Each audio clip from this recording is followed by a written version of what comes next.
এই যে দেখো, এই মাছ দুটো তোমরা কাউ চিনো আর চিনতেও পারো। এই মাছটি হলো, আমি নামটা বলে দিই, এটা হচ্ছে নলা বড় রুই মাছ আর কি, রুই মাছ জাতীয়। তো এগুলো মনে করো যে পুষ্কুনি, খাল, বিল এগুলো থাকে, এই জায়গা থেকে ধরা হয়েছে। মাছটা খুবই টাটকা, ভালো। তো নিচে ধরছে, তাই মনে করো আমাকে ডাকছে যে আন্টি কিনবেন নাকি। আমি তো সবসময় ওদের কাছ থেকে মাছ কিনি। তো এই যে আমি টাটকা মাছ দুটো ধরে নিয়ে আসলাম। আমি ধরি নাই, থুকু যারা মাছ ধরে তারাই ধরছে। তো আমি নিচ থেকে কিনে নিয়ে আসলাম মাছ দুইটা। তো কীরকম হয়েছে বন্ধুরা কমেন্টে জানায়ও। আর আমি মাছগুলো আজকে সুন্দর করে রান্না করব, তোমাদের সাথে শেয়ার করব। তোমরা আমার সাথে থাকো, দেখতে থাকো, আর লাইক দিও, কমেন্ট করো। তাহলে আমি এখন এগুলা কুটি কাটি নেই।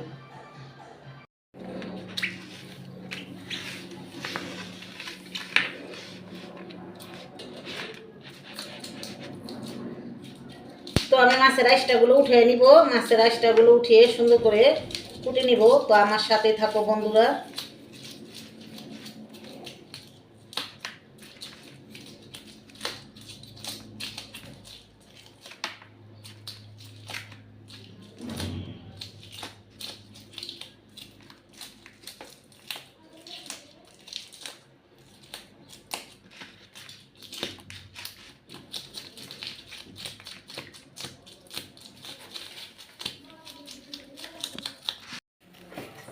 তো বন্ধুরা আজকে করলা ভাজি করব।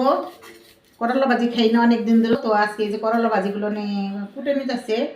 তো করলা ভাজিগুলো করব আর মাছ রান্না করব।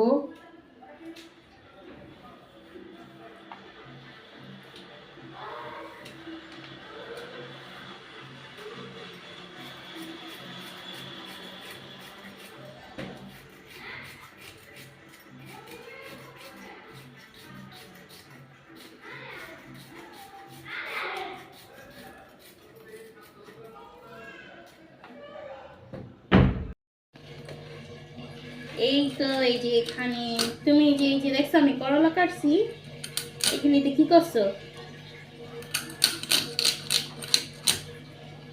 হুম,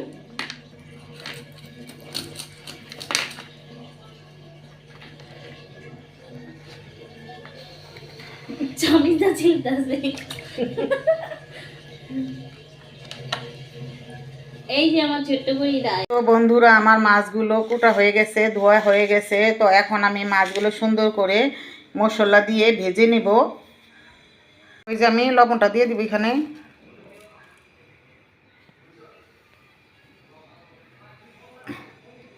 আর দিব হলুদের গুঁড়া,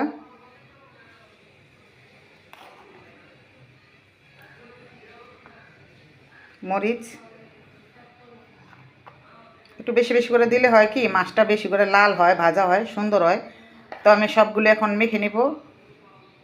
বন্ধুরা দেখো, আমি রান্না করার জন্য এই যেখানে পেঁয়াজ, ধনেপাতা, কাঁচামরিচ, আর এটা লবণ, আর এখানে আছে ধইনার গুঁড়া, আর একটু গরম মশলার গুঁড়া, আর এটা হচ্ছে মরিচ, ওইটা হচ্ছে হলুদের গুঁড়া, এটা হচ্ছে আদা রসুন।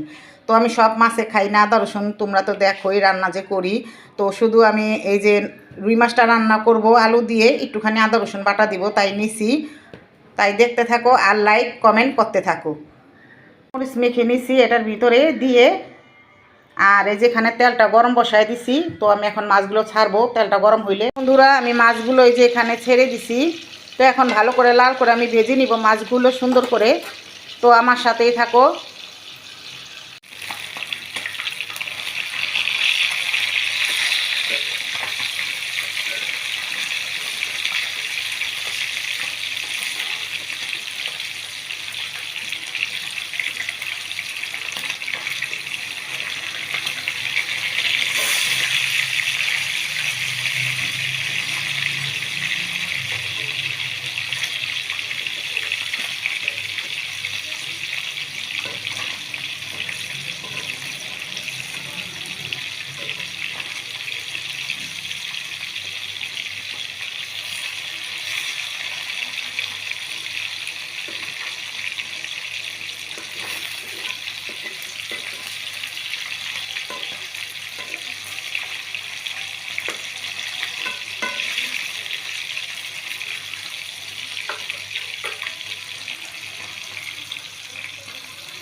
বন্ধুরা মাছগুলো ভাজা হয়ে গেছে, আর এই যেখানে আলু আছে, আলু দিয়ে আমি মাছগুলো রান্না করব।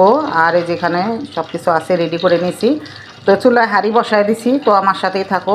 আমার তেল গরম হয়ে গেছে, আমি এখন পেস্টে দিয়ে দিব। পেস্টটা আমি একটু ভেজে নিব। তো এই তো আমি মশলাগুলো ছেড়ে দিছি, তো এখন আমি ভালো করে কষিয়ে নিব। আমার মশলাগুলো কষানো হয়ে গেছে, এখন আমি আলুটা দিয়ে দিব। তো এই যে আমি এখানে পরিমাণ মতন ঝোল দিয়ে দিলাম, আর আলুটা আর একটু সিদ্ধ করে নিব ভালো করে, তারপর মাছটা ছাড়বো। তো বন্ধুরা আমি মাছগুলো ছেড়ে দিলাম, আর এই মাছগুলো আমি আর 5 মিনিট জাল দিয়ে নিব ঢেকে। আর এই নামার আগে ধইনা পাতাটা আর কাঁচামরিচটা দিয়ে দিব, আর লবণটা আমি দিয়ে দিছি পরিমাণ মতনই। তো এই যে এখানে আমি ধইনা পাতা আর কাঁচামরিচটা দিব। তো এই তো বন্ধুরা, এই যে আমার রুই মাছগুলো রান্না করা হয়ে গেছে, আলু দিয়ে রান্না করলাম। তো কীরকম হয়েছে কমেন্টে জানায়ও, আর লাইক করতে ভুলবে না, কমেন্ট করতেও ভুলবে না। তো আজকে এই পর্যন্ত রাখবো। সবাই ভালো থাকবে, সুস্থ থাকবে। আল্লাহ হাফেজ।